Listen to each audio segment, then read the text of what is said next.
Okay, we'll continue with Chapter 8, Part 2, the Medicine chapter.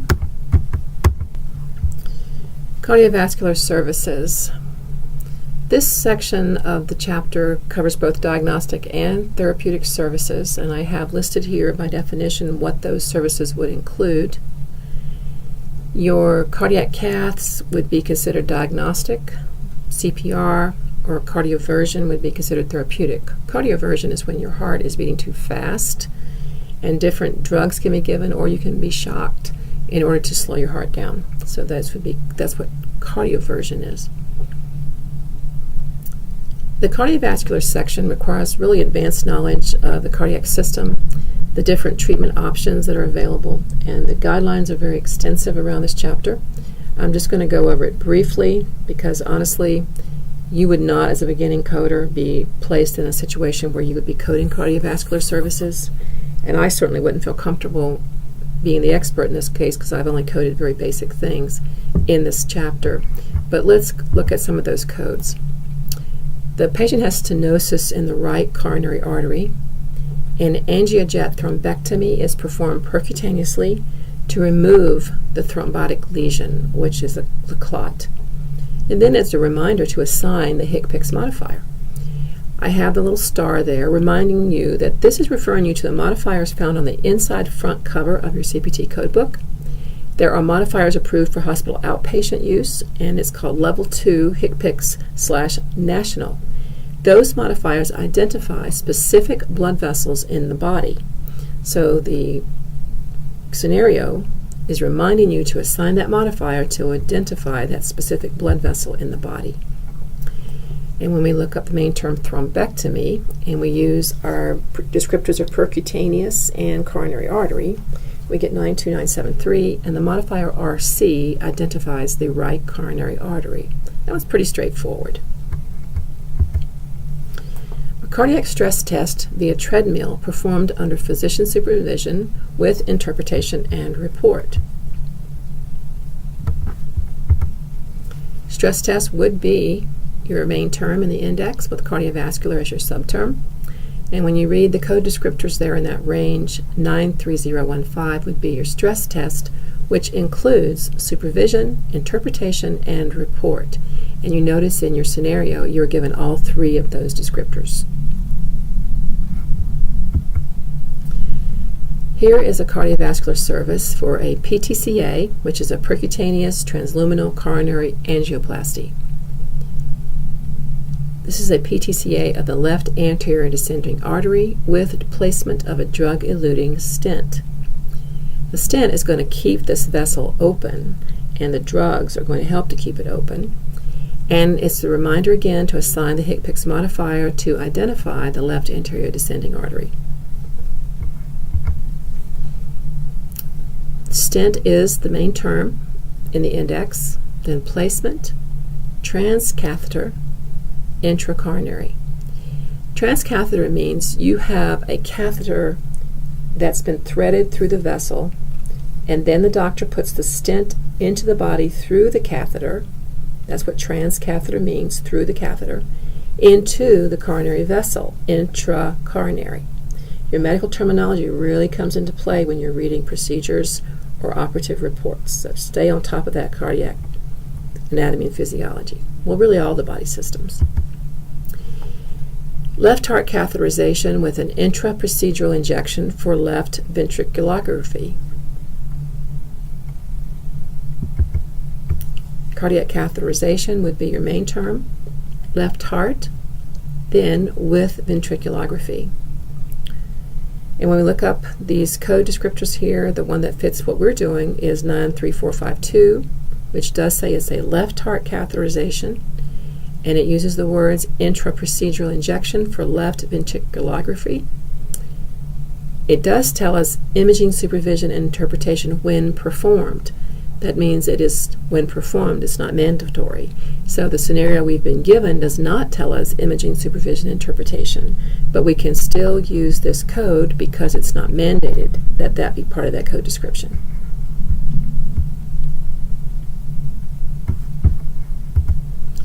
Let's go to a new section. This is the pulmonary service.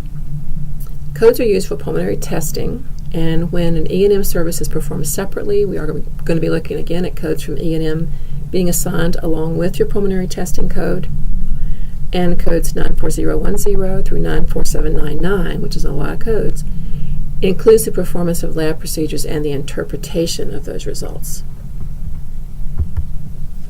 Spirometry for bronchodilator response evaluation. In other words, the patient's been given a drug or medication to dilate the bronchioles, and now they're going to do a spirometry to see how the patient is responding to the use of that bronchodilator. Spirometry is your main term. It gives you quite a few codes there. It also says C Pulmonary Diagnostic Spirometry Evaluation, and I think that's the course I would go. And when we go to 94060, it does say bronchodilator responsiveness spirometry. Your words do not have to be in the exact same order as the words in your coding scenario, but they should be similar enough that you can identify that you've chosen the correct code.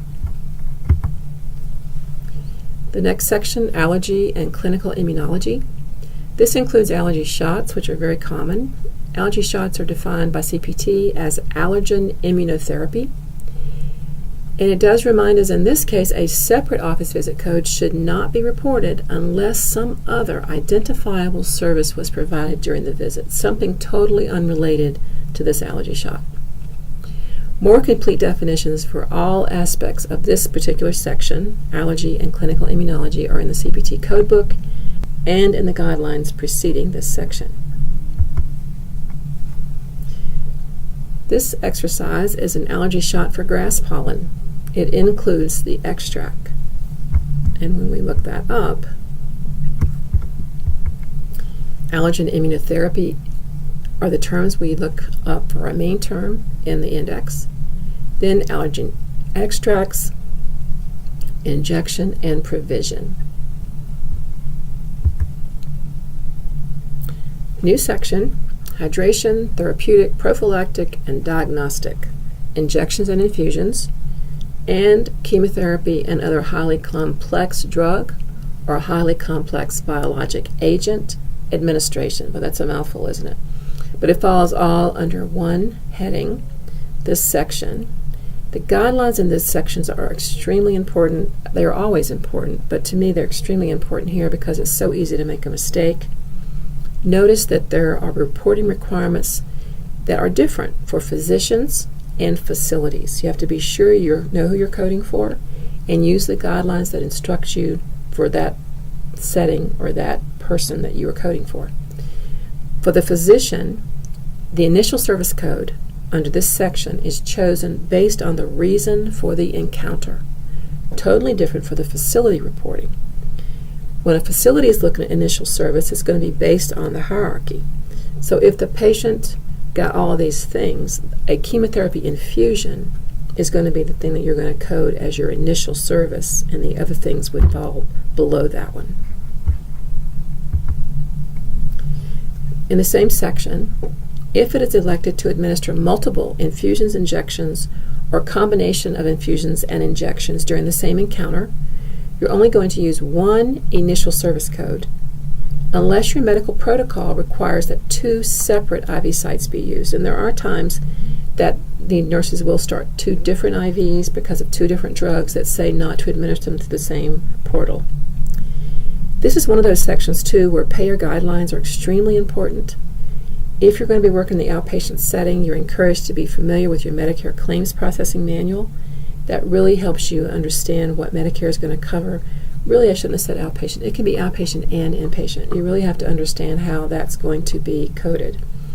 If you don't follow the Medicare rules around this, when the claim is submitted and runs through the scrubber, that's when you're going to have all these edits hitting, telling you can't code it this way, you can't code it this way, and it's going to tell you why you can't. And it would be very likely a Medicare edit, where Medicare's rules and regs say, no, you can't code it this way. So just a reminder that no matter where you're coding, you're going to have to really become very familiar with your payer guidelines because that dictates how those claims can be submitted. Let's look specifically at hydration within this subsection. Two codes, 96360 and 96361 are used for IV infusion of prepackaged fluids and electrolytes. In other words, if you see those bags hanging of normal saline when someone comes out of surgery or comes into the ED very dehydrated, they would hang these prepackaged fluids to get the person hydrated again. Code 96360 is up to an hour, 31 minutes to 1 hour, and 96361 is each additional hour. If you were hanging something that ran less than 31 minutes, like 30 minutes and below, you would not code it as hydration. It would fall probably under an E&M or an ED visit code. These codes are not used when the purpose of the IV fluid is to keep the line open. In other words, say you just wanted to run to keep that line going in case you need to pop in and put in another infusion. You can't use the codes for that reason. For facility reporting, the hydration infusions are at the bottom of the hierarchy when you're reporting chemo, non-chemo, and hydration. I had the facility hierarchy where the chemo infusion is first, the hydration was at the bottom, and that is how you would order your codes. Here's an example of a hydration. Patient sitting in the ED for severe dehydration. An IV infusion of fluids is ordered for hydration. The infusion was concluded in 2 hours. We look up intravenous infusion as our main term in the index. Hydration would be our subterm, gives us 2 codes. When we look up these 2 codes, 96360 is the initial 31 minutes up to 1 hour, and code 96361 is for each additional hour. So this particular example would have 2 codes.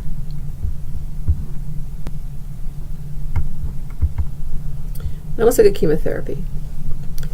Various codes differentiate between the mode of administration of the chemo, whether it's infusion or push, the length of time, and the specific body sites. It's very important to read all the descriptions carefully. If you're coding Medicare claims, you're also going to pick up a J code that's in the level 2 HCPCS, and this would either be, we used to have HCPCS books that we had students buy. This is when I was a student, so a long time ago. But we weren't using them enough to justify the cost, and for the most part, coders are using software when they find these codes. So we did not require that students buy the level 2 HCPCS manual. But just so that you know, anytime you are coding a product, whether it's a substance or some different equipment, you would be picking up codes from this HCPCS manual. And the codes that identify drugs are the J series. Codes describing the placement of pumps, catheters, and reservoirs are found in the surgery section, so you will be pulling codes from other parts of the code book. When additional services are provided on the same day as the chemo and are independent of the chemo, the physician may bill the additional services separately, like an E&M visit we've talked about earlier. Here's our first problem, IV infusion of cisplatin. And cisplatin is identified as a chemotherapy drug administered for 2 hours. And there's your pathway and the codes that you would select for this scenario. An intra-arterial chemotherapy administration, IV push. So our mode of administration is a little bit different on this one. But when we look up the chemotherapy as our main term, intra-arterial push is a very specific subterm, leading us to 96420.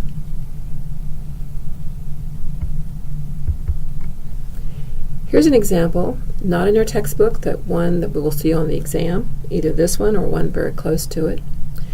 I say that because what I will do sometimes is use the same scenario but change the times or change some small thing within the scenario that tells me you're reading, when you know that this is the type of question you saw on the podcast, but you know that you have to look at the code book and read the code descriptions to choose the right code that has the right time component. This patient is undergoing chemo, sitting in the clinic for a refill for her portable infusion pump. Chemotherapy pump services portable would be the path that we would use to find 96521. Notice that there is no description for the refill, We're just going to look under pump services, a broader term than refill, but it is for a portable pump, which is the case here.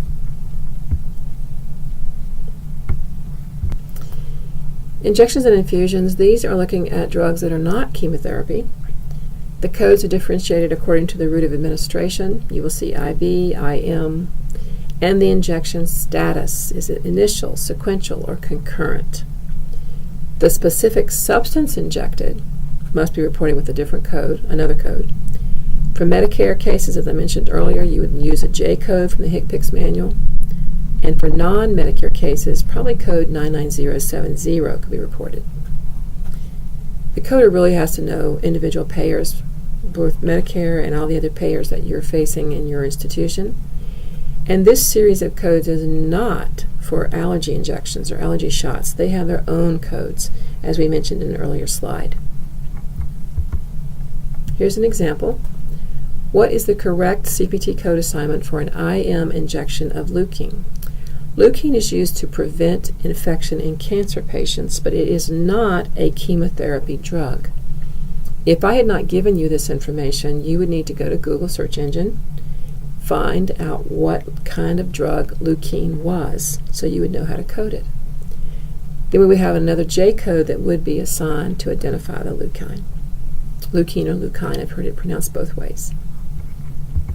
And here would be the pathway: injection, intramuscular, which is the route, therapeutic.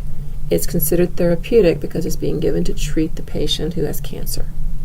Two codes are given there, and 96372 fits our code description. If you have any questions about Chapter 8, Part 2, the podcast here, or any of these questions or exercises within these sections, please post them in discussion board and I will try to answer them. Please include the path that you use to try to find your code. Thanks so much and have a good day.